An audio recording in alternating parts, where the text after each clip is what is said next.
Hi, friends. I just wanted to share a little bit of an explanation with you about how this podcast episode occurred, just so it makes sense as you're listening to it. So, our group, Big Ocean Women, attended the United Nations Commission on the Status of Women, and there we met up with Erica Komisar, who's an amazing friend and motherhood advocate. And we asked to do a podcast interview with her, and she invited us so graciously into her home. So we're gathered around the kitchen table, and as is in regular family life, her cute teenage son popped in mid-conversation of all of us. And so we stopped, and we were so delighted to see him and meet him. And it was a wonderful exchange, but we had to put our conversation on hold for a minute. And then we had all sorts of technical difficulties with the video, but the conversation was so good that we wanted to share it with you all anyway. So through tremendous, just random acts and, the tech difficulties that we were having. Anyway, but we wanted to make sure that you still could hear it, and hope you enjoy it. It was such a delightful conversation that we had with Erica and also Madeline Wallin from Haro. So enjoy. So hello, everybody. Carolina Allen here, and I have two incredible women, some of just the most incredible and amazing friends and mentors with me today. So we have Madeleine from Sweden, and Madeleine Wallin, and she is a motherhood advocate in a country that is very hostile to motherhood, and a country that is just culturally not very accepting of having mothers stay at home with their families. And so she has been able to do significant work to share the message that it's really important to be home with your families, and that should be an option. And yeah, we also have the amazing Erica Komisar, who is an author and a psychoanalyst, and somebody who really has seen the research and the data and all of the many reasons why mothers at home really, really matter, especially during the young years. And so we're having a conversation in Erica's home, and it's just so generous of her. We're sitting at your kitchen table, and we wanted just to have a very candid conversation about this topic. And one thing that I noticed that I want to ask both of you is, have you noticed, a trend shifting in the culture for women to be a little bit more open to this idea that we're all kind of fighting for this thing, and it's been very unpopular? But what do you think about now? Do you guys want to, visit that idea? So I wrote Being There in 2017. And in 2017, I got a lot of pushback on the idea that attachment security was important and that mothers served a critical role in children's lives. But I stuck with it, as we all have stuck with it, and persistence pays, I guess. But the important thing is that in the last couple of years, the ground has become more fertile for the message. Mm-hmm. And so you could say we've been planting vegetables for a decade, but the vegetables just started to grow 2 years ago. Yeah, and now they're just woohoo. And I think that a lot of people say that social media is bad, and the internet is bad, and there are many bad things about it. But what I will say is that it's gotten the message out.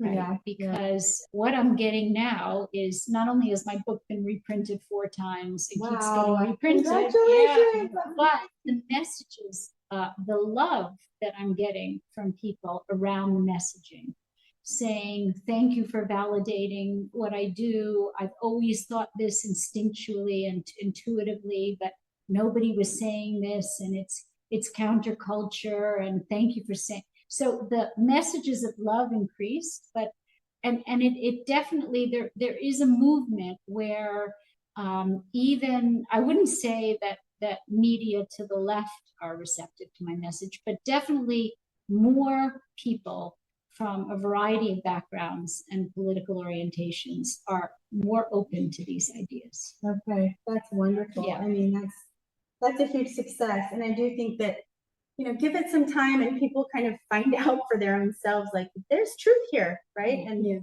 And how about you, Madeleine? What's been your experience? And tell our audience about your story. I think I have become a motherhood activist, and I woke up when I was expecting my 4th child and my only daughter something happened. I think it had to do with her. Yeah. I don't know. The children actually made me this strong, independent woman, I would say. Yeah. And for the last 25 years, I have been fighting hard to make it possible to stay at home with your children and to see the needs, the children's needs. And from when I started doing this until now, there has been kind of it wasn't that bad at that time when I got my first child. Mm-hmm. It was accepted to stay at home. You weren't like celebrated or something like that. No, not like that. But after that, it has been really hard, Okay. and people are treating you badly. Wow. And really, as you have to defend your choice so badly that many women, they don't dare, they don't have the courage to do it or the strength to do it, because you have to put yourself outside of the system. Mm-hmm. And you don't want to be alone. Yeah. What we see now, I think it's many women are longing to hear the truth, because it's like, you can do whatever you want, you can do this, and it doesn't matter. You don't have to be there for your children. That is what you hear. Mm-hmm. We have heard. And then there is a voice like yours that is like, you are very important for your children. Mm-hmm. And it's like, we have been longing to hear that for such a long time. And it's for me, it's a relief that someone is being very clear, and you have research with you. And for me, it doesn't really matter, because I know what is true and what is working. Mm-hmm. But anyway, you need it to defend your choice. You shouldn't have to defend this choice. It's like, why do I even work with these issues? Yeah. I think that's the question of the day, though, because for a lot of people, when we've shared your story, they're like, I can't believe it. Like, this is hard to believe. Yet it's kind of like the frog in the boiling pot situation. Like, we're seeing it erode in our own country, right? Slowly. But then you look to countries like Sweden, where you just hear this, oh, this is just the most family-friendly, place that you could possibly, the paid paternal leave and maternal leave and all of this stuff is, it's very good and for families. But when we first heard your story, we were so blown away that that's not the reality, right? And so I don't know, what can we do? And also, we had a conversation earlier that I think is related.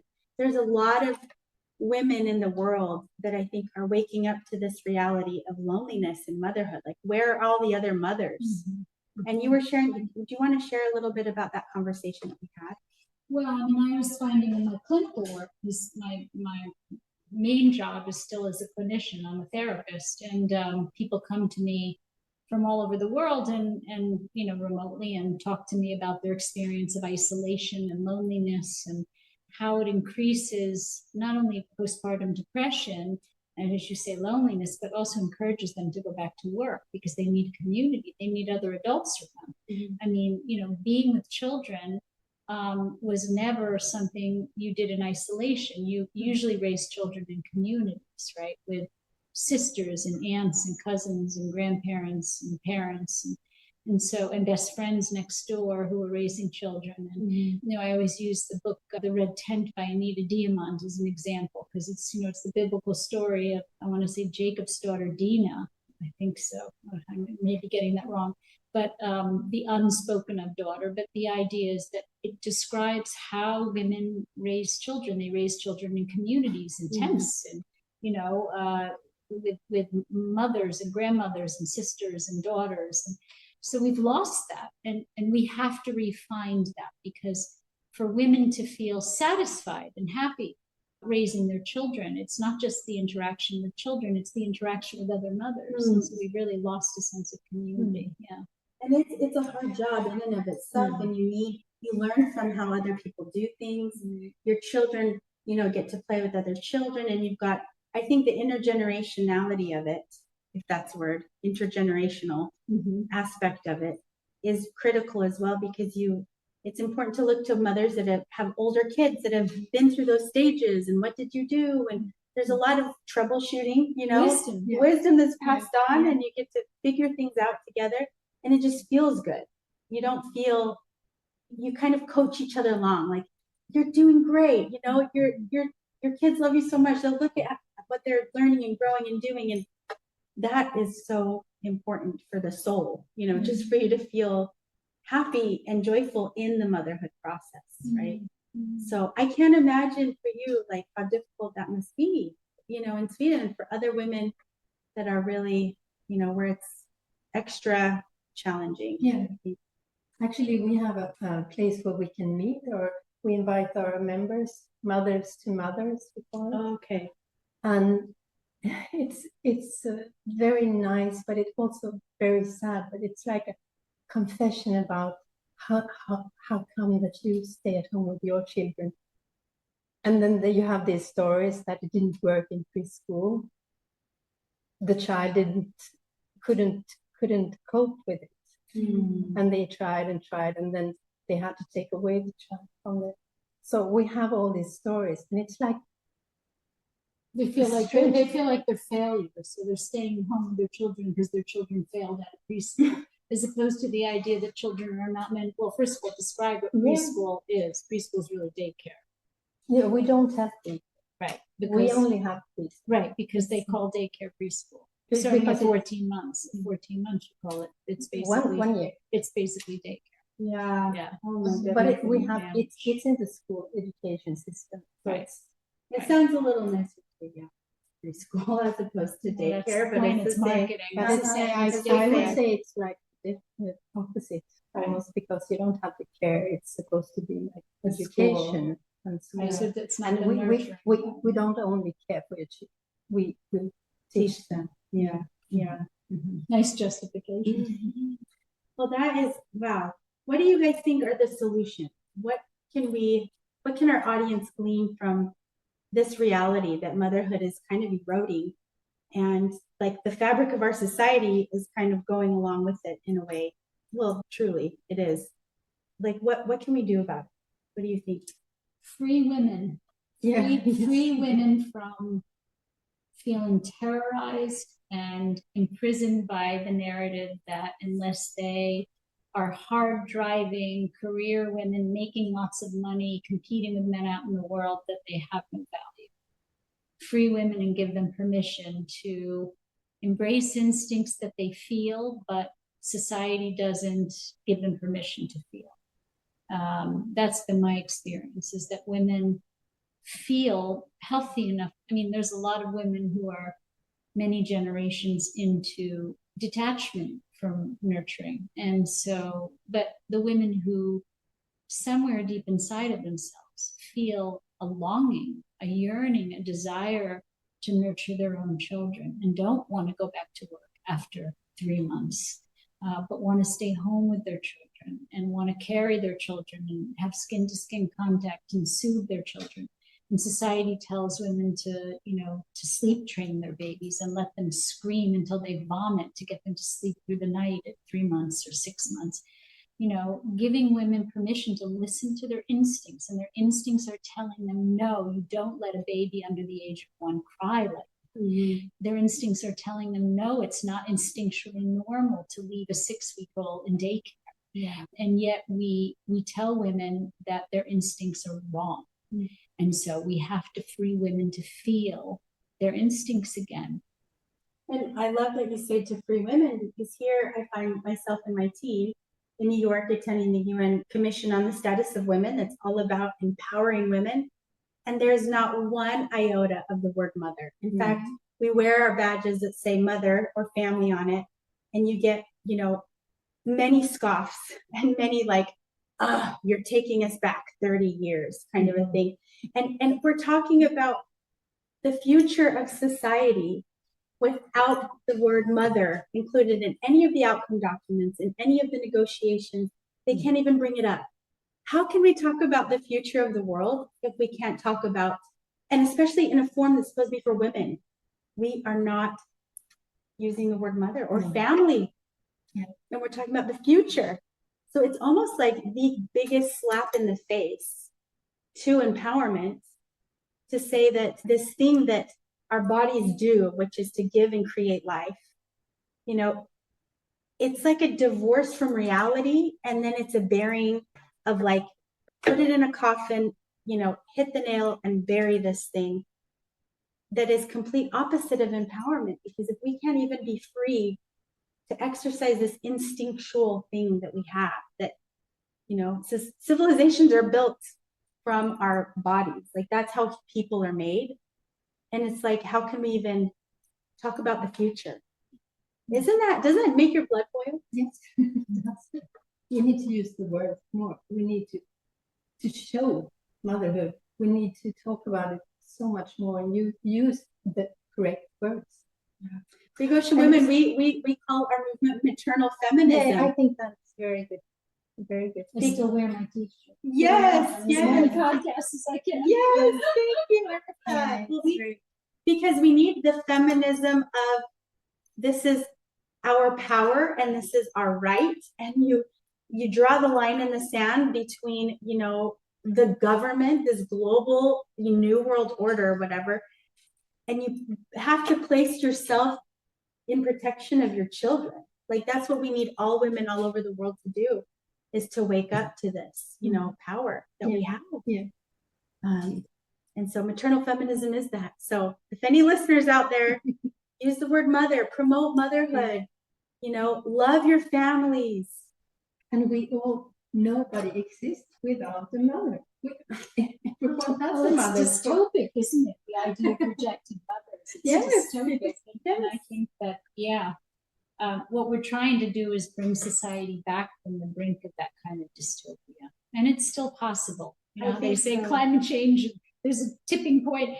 There's a tipping point in society too, where we are so devoid of nurturing instincts that we can't come back from it. And so, but I'm hopeful that we can still bring, and just the wave of sort of loving feelings about the message gives me hope that we can bring society back from the brink of really rejecting just our humanity. Our humanity.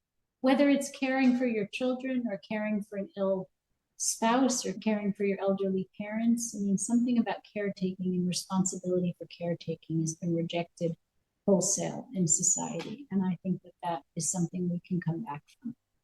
I think so too. And I think that that nurturing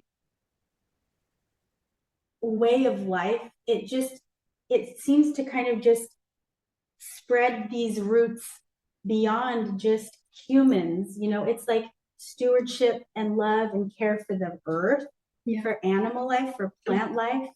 And but it has to start somewhere. And if you divorce yourself from these feelings, like, are you just a robot moving through life? You know, it has a reciprocating power, that if you can nurture these things and this kind of sensitivity to other, you know, nothing but good comes from that. And I don't understand why it's so hated and despised. It's not just like a rejection. It's really like people just really deeply have this kind of scoff, you know, of like, how could you? You're just so backwards for wanting to love with human life. How talking about it is. It is. There's something to that. It's very much okay. Let's talk about that. Why is that a threat? Yeah, but also something that is happening in Europe and maybe other places as well is the demography change, and that we don't have children being born. And then what will happen? Is that the family becomes important. That's the mothers tipping point. Become important, and they will have to do things like they have been doing in Hungary. Okay, tell us about Hungary then. What's going on in Hungary? They have the lowest fertility rate in all European countries in 2010. Okay, so they decided we have to change that. How can we do it? Supporting families. So they are supporting families. If you have had 4 children as a mother in Hungary, you don't have to pay taxes ever again. 3 years of paid leave. They give you money to buy a house. Wow. Talk about there are some restrictions about it, but there are so many good things as they put so much money into families, and it will come to the other countries. Now the Nordic countries the fertility rate has gone down. So Sweden is below Hungary. We used to be above. And the reason why we had a lot of children was the work family balance, and that we had preschools for everyone. Women had the choice to leave their children and work. They said that was the reason why women still gave birth in our countries. But it's not longer true. If having children isn't pleasurable, if you don't make it joyful for women, and you make it stressful and an obligation and an accessory to their lives, then why would they do it? Why continue to do it as a young person? So we've made mothering miserable and obligatory, and so why do it? You know, we took the joy out of it. Right? The joy is actually in relating. The joy is in the relationship. The joy is in the calm, interactive presence. That's where the joy is. It's not in being pulled apart between work and children, or putting children into daycare so when they come home they have attachment disorders and they don't want anything to do with you, or they're highly anxious, or children who are put into daycare are harder to raise. So it makes raising children miserable. And so why should our children want to have children if we've made raising children miserable, or having children miserable? And if the messaging, they have all of these websites now, what I call the scary mommy websites. So you must have seen these websites that talk about how awful it is to be pregnant, how disgusting it is to breastfeed, how children are just leeches and parasites, and you can't wait to go back to work. This is the narrative. This is the narrative. Can you imagine being changed that narrative? Right. Can you imagine being a child though, like just growing up in that environment where you literally feel like you're just valueless, for attention, that you're just the lowest priority from the people that are supposed to show you the most unconditional love and care and attention, and like the quality of human life that we're producing through that narrative is one of extreme like psychological distress, and you just don't think very well of yourself from the very beginning. That can't be good for society as a whole. And I think that for any listeners out there hearing this conversation, what I wish for all of you is that we are here. This movement is growing because it's a natural human, drive to want to thrive and to want to be happy and to want to have a fulfilling, deep life. And we have these pioneer women that it's such an honor to be with you, that have made this thing, that have been a voice for this thing when it was in its darkest days. And we are going to continue, and we're only going to get stronger and stronger and stronger. And we need you to join us. So, do you have any last messages that you just want to share? I am very hopeful, actually. It's like I can see that it's coming. I know I will not die before it has happened. There will be a change coming, and I am sure I will see it. I just got goosebumps when you said that. But it's not without us, because we have to do a lot of work.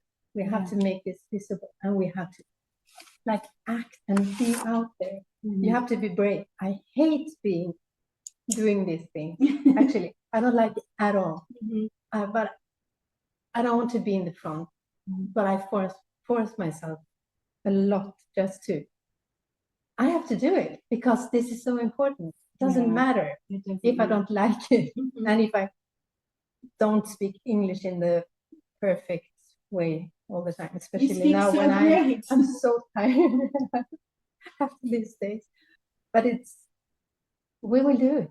So courage. Yes, and courage. We're going to be here, and we're hopeful, and we're just going to grow and grow and grow. So I love that. I love that message.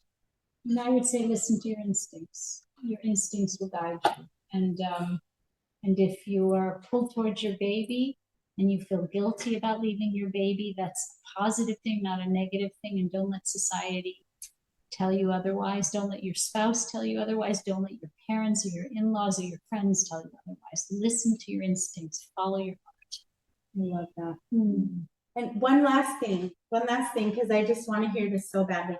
What has been one of your most favorite moments of being a mother that's just like captured in your brain, you know, just as a core memory of being a mother? There's many. I would say breastfeeding and feeding my children. So it started with breastfeeding, but feeding my children. I love feeding my children. Yeah. You know, I love hugging them and kissing them and showing them affection. But there was something very organic about breastfeeding, and then that led into cooking and feeding. And so if you ask my children who I am to them, they'll say, Mommy is the best cook in the world. But they, you know, they're not going to say, Mommy breastfed me when I was Yeah. The idea is that Mommy nurtures me, she feeds me. And so feeding people is not just food, it's love, it's nurturing, it's listening, it's affection, it's being emotionally attuned, it's paying attention.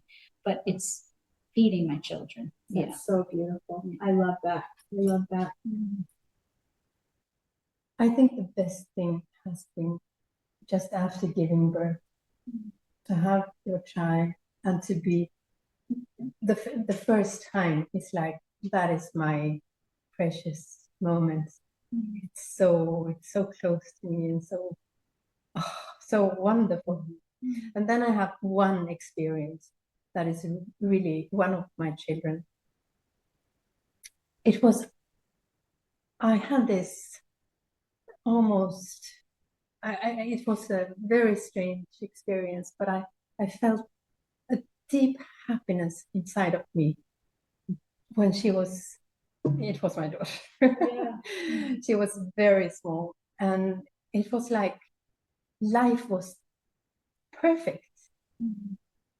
And I was a mother, and I don't know, something happened in the motherhood that gave me, it was like a shiver in the body, and